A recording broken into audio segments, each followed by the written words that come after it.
Good morning, welcome back to another video, and today we are going to be going over which type of sellable mounts we can farm up and make gold on in BFA.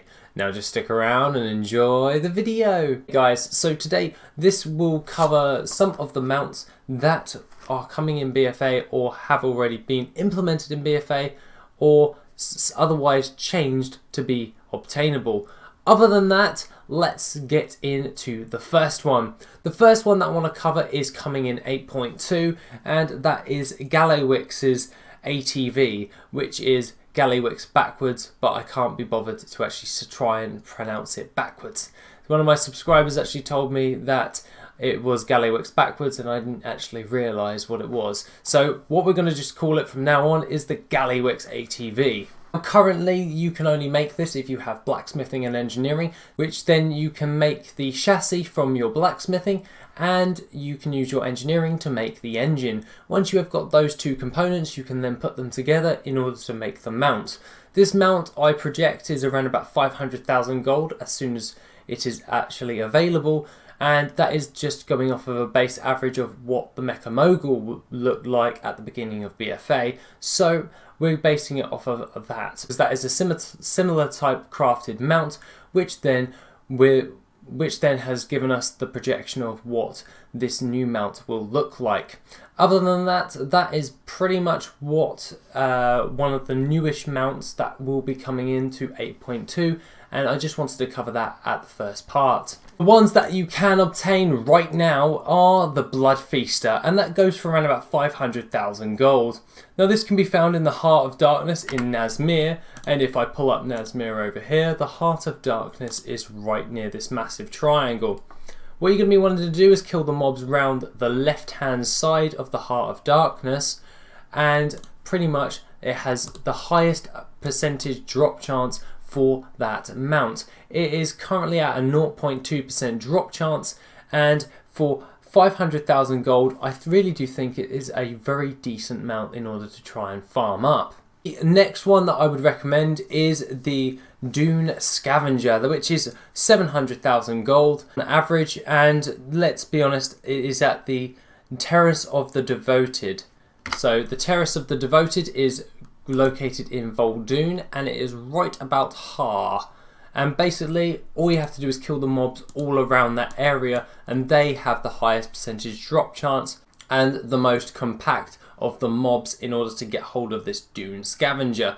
Now you can use some of the other farms which are located like right over here, which have an instant respawn, but judging by what I've seen at the moment, not many people are doing the instant respawn farm, so it's better to just go solo with this farm at this moment in time until such a time as the 2x4 groups actually start kicking back up again.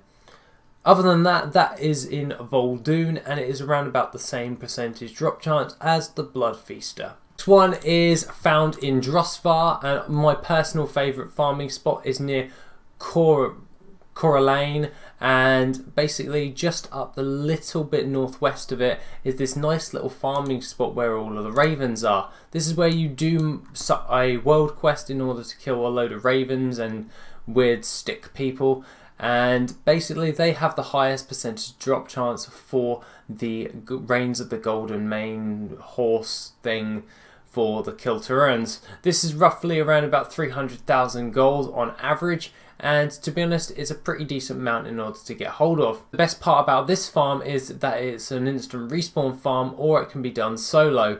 This is absolutely brilliant, as if someone else is farming there at the same time, you both can just group up together and just kill a load of mobs even faster, or you can just do it on your own and enjoy the loot by yourself. Other than that, they are the three mounts that I wanted to cover with that load.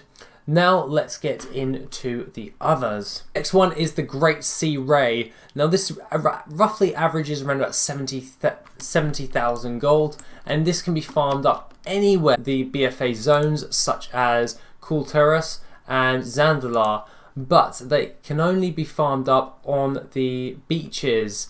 You cannot farm this inland.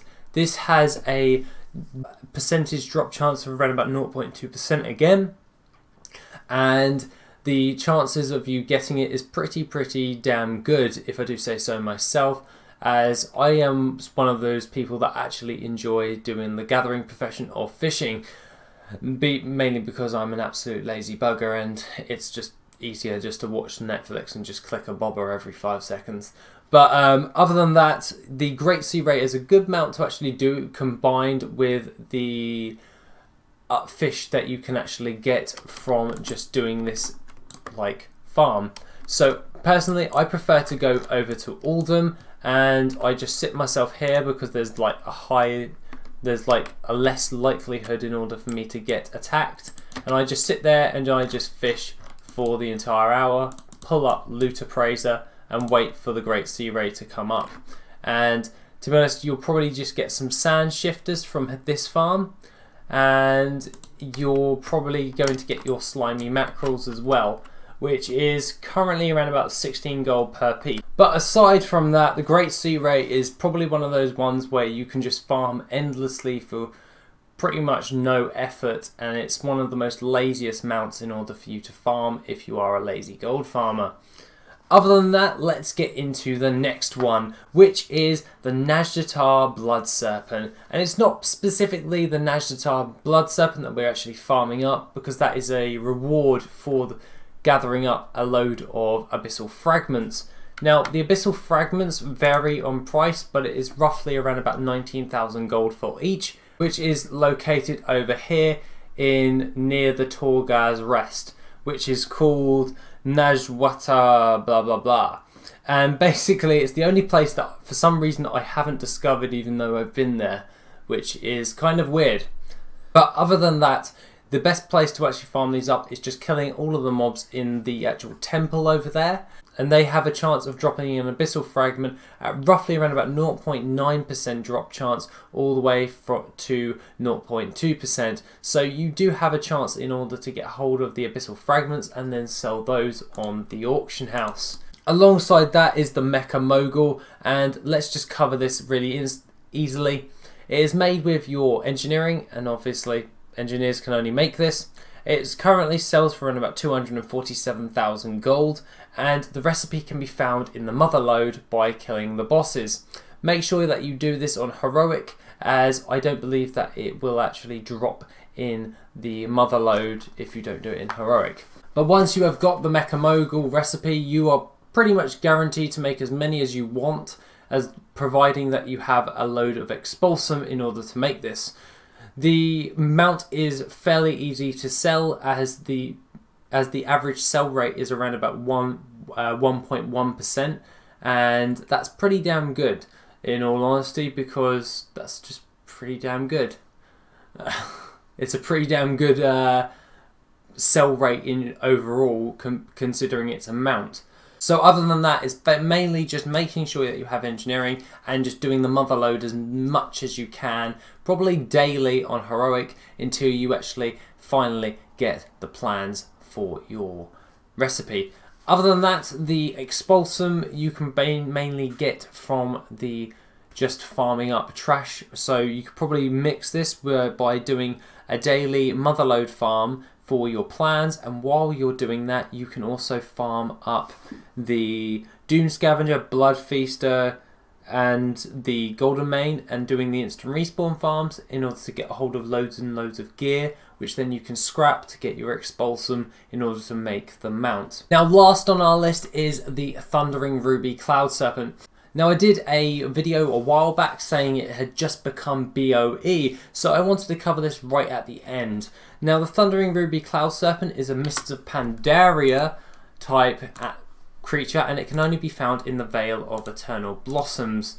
Now, you can kill anything in here, it has a chance of dropping the Sky Shard, but the best place to go is the Ruins of Gulai, as if you kill the mobs all around there, they tend to respawn even faster than all of the others.